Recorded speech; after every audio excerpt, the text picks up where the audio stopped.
বন্ধুরা, তো দিনটি ছিল 9ই মে। তো আমার একটা ব্রাইড বুকিং ছিল হাবড়া তরঙ্গহাটিতে। তো আমি সেখানে চলে গিয়েছিলাম। তারপরে ও আসার পর আমি কয়েকটা ভিডিও ক্লিপ নিয়ে নিয়েছিলাম ওর থেকে। তো দেখো কত সুন্দর করে ও ক্লিপগুলো করেছে। আমি বলেছিলাম যে এরকমভাবে ভিডিও ক্লিপগুলো দাও, তো সেরকমভাবেই দিচ্ছিল ভিডিওগুলো।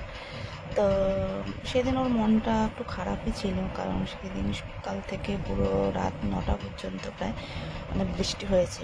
আর একটা মেয়ের কাছে কতটা স্পেশাল তার বিয়ের দিনটা, সেই দিন যদি এত পরিমাণে বৃষ্টি হয় তাহলে তো কারোর মন ভালো থাকে না না। তা আমি ওকে বলেছিলাম যে একটু স্মাইল রেখে ভিডিওগুলো দাও। তো আমার কথা মতন ও একটু স্মাইল রেখে ভিডিওগুলো দেওয়ার চেষ্টা করেছে শেষ অবধি। তো দেখো তোমরা, দেখো আমার কতটা টেনশন হচ্ছিল, কারণ ব্রাইড আমার কাছে এসেছে 4:45টার সময়। 2:30টার থেকে 4:45টা অবধি একটা মেকআপ আর্টিস্ট ব্রাইডের জন্য অপেক্ষা করলে তার কতটা টেনশন হয়। যারা মেকআপ আর্টিস্ট আছে তারা অবশ্যই জানো। তো আমি যখন গিয়েছিলাম ব্রাইডের গায়ে হলুদ পর্ব প্রায় শেষ, তখন জিনিসপত্র গুছিয়েই নিয়েছিলাম।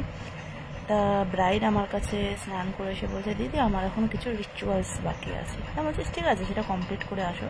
তারপর দেখছি ওদের বৃদ্ধির পর্ব চলছে। তা আমি সেজন্য একটু বৃদ্ধির পর্বটা ভিডিও ক্লিপ নিয়ে তোমাদের সাথে শেয়ার করছি। রূপা, আজকে তোমার স্পেশাল ডে, তো তুমি আজকে কিরকম লুক চাইছো একটু বলো। তুমি যেটা ভালো বলে সেটাই। আচ্ছা, এটা ভালো লাগে। আচ্ছা, আই মেকআপটা নিউটের মধ্যে। আচ্ছা। আমার কাছে আসার পরও বললো কেমন লুক চাইছে, তো শুনে নিয়েছিলাম ওর কাছে। তারপর আমাকে বললো, দিদি আমি একটা ট্রানজ্যাকশন লুক করবো জিন্স পরে। আমি বলছি ঠিক আছে। বারবার কারেন্ট চলে যাচ্ছিলো, তাই জন্য আমি মাঝখানে কোনো ভিডিও ক্লিপও নিতে পারিনি। তা ওকে দেখো তোমরা সবাই কেমন লাগছে ওর লুকটা, আর অবশ্যই সবাই জানিও কেমন হয়েছে ওর লুকটা।